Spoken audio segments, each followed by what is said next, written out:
More bad news keeps coming out about the Nintendo Switch 2, and you have to ask yourself, what is Nintendo doing here with the launch of this thing, especially after the massive success of the first Nintendo Switch? You thought it would have just been an easy home run, upgrade the system, continue along the same lines as the Nintendo Switch, give people a little bit more value for their dollar with the upgrades to the games.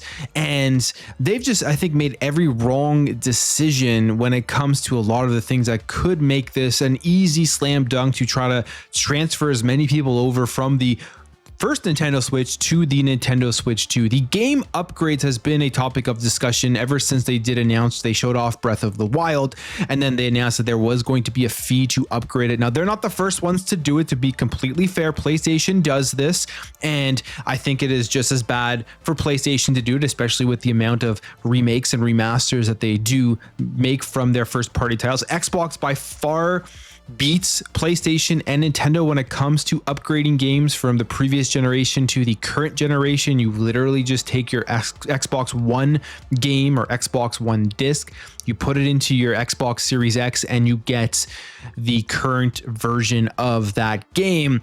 And I was hoping that they would be the leaders here, that everyone would follow.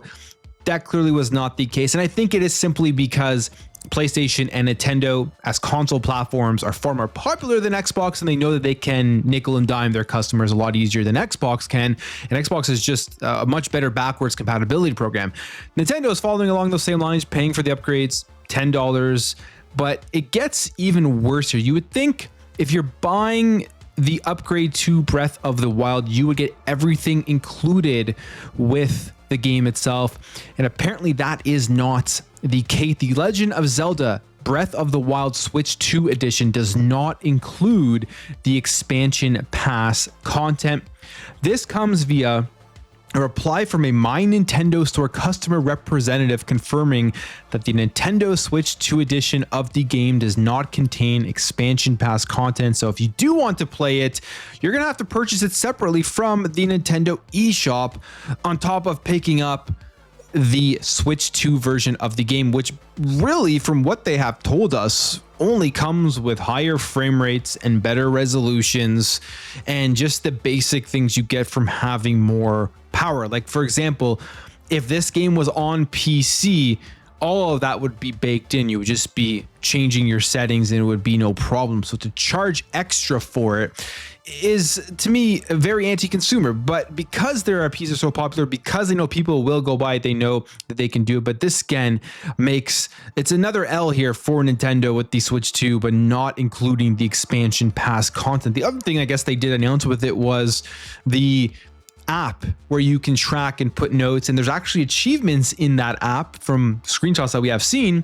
However, the achievements aren't actually on the Switch 2 console itself, as there won't be achievements for Nintendo Switch 2 games, which you would have thought another no-brainer that Nintendo could have added in here for the console. So these negative stories about the content and the upgrades and everything surrounding the Switch 2 are coming out as we get closer and closer to June 5th. And I mean, we're still waiting on the pre-order dates in Canada and the United States. Both of those have been delayed. They wanted to align up those pre-order dates. Canada was supposed to be today, but they said they canceled it because they wanted to align it with the United States. My guess is there's two reasons that they're doing this. One, there's potentially a price raise coming. And then two, if there isn't a price raise coming, they were probably worried that the American customers would flood the Canadian market to try to buy up the Nintendo Switches during their pre-order date. So to make sure that doesn't happen, they're aligning the two pre-orders and they delayed it once again. So, I mean, you have to ask yourself, why are they doing this? Is it just economical stuff and that they're doing it, or is it because they know they can take advantage of Nintendo fans? I'm a big Nintendo fan. I love Nintendo. It's one of my favorite platforms. I play mainly on my Xbox and I play mainly on my Nintendo Switch, and I always get hyped up for the Nintendo consoles, the new ones that do come out. I buy their first party titles. I've played a lot on my current Switch, all of their first party stuff. Basically, I go out there, pick up and play through.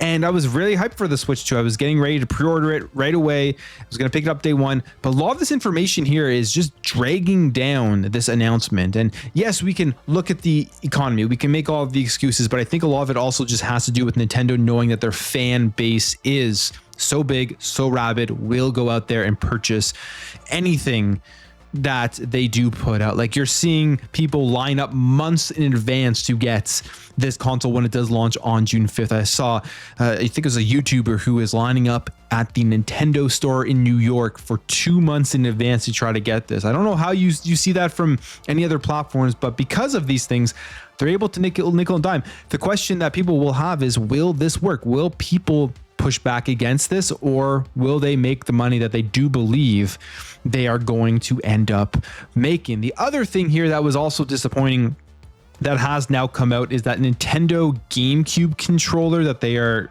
giving you. They've made a new one here for the Nintendo Switch Online. That controller will not be compatible with anything other than the GameCube games that you get via the Nintendo Switch Online service. It would have been super cool to be able to buy this wireless controller and just sync it up as a normal Nintendo Switch controller, but it seems like that is not the case. I wonder if they can fix that, if they can put an update to make that work. If they can, they could definitely save face, at least for this issue here. But as of right now, it does seem like that GameCube controller is set to launch with the Switch 2 and only will be able to be utilized with the collection of classic GameCube games on Nintendo Switch Online. Another disappointment there for the launch of the Switch 2. Let me know your thoughts on all of this. Does this deter you from wanting to pick up one of these, from wanting to pre-order it? I love to hear it. If you did enjoy this video, hit that thumbs up, share it, like it, all that stuff, and I'll catch you guys in the next video.